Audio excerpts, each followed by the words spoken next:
watching Mining Headlines on mining.com. Thanks indeed for joining us. I'm Devin Murrigan.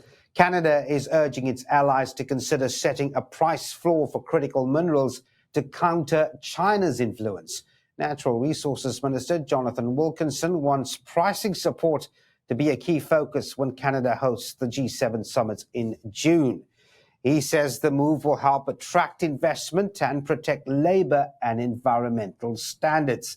Speaking in Washington, Wilkinson said Canada and the U.S. will not lower labor standards to compete with China, which dominates the supply of key minerals used in batteries, electric vehicles, and military equipment.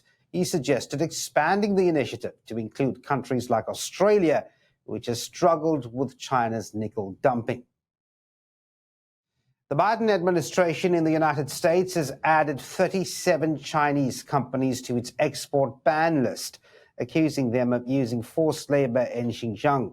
The list includes businesses in mining, solar, and textiles, marking the largest expansion under a 2021 U.S. law targeting forced labor. Western companies face growing pressure to avoid factories in Xinjiang, where labor groups claim the Uyghur population is subjected to poor conditions and forced work.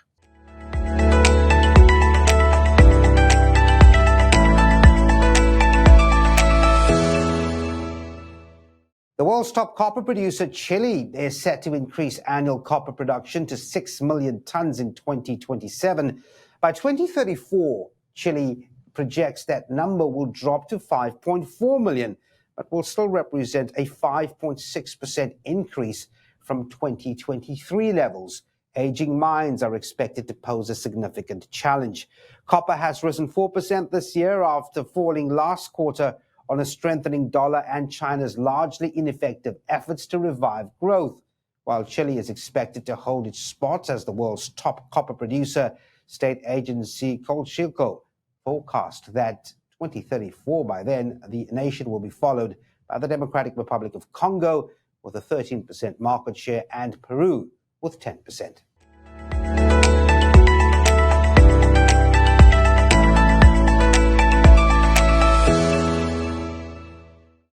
Shares of the metals company have surged as anticipation builds for deep-sea mining support under the incoming administration of President-elect Donald Trump. It was up 22% on Wednesday. A recent defense bill passed by the House includes a proposal for studying how the U.S. could process minerals from the ocean floor. The seabed is believed to contain metals like nickel and cobalt, potentially worth trillions of dollars. While some officials back ocean mining, scientists warn of risks to deep-sea ecosystems already threatened by pollution and climate change.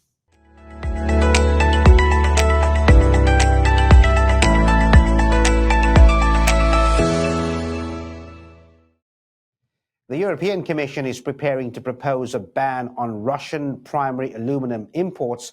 This is part of its 16th round of sanctions over Russia's war against the Ukraine. EU diplomats say the sanctions package is expected to be finalized in February, marking 3 years since the conflict began. The proposed ban will likely be introduced gradually, with ongoing discussions among member states.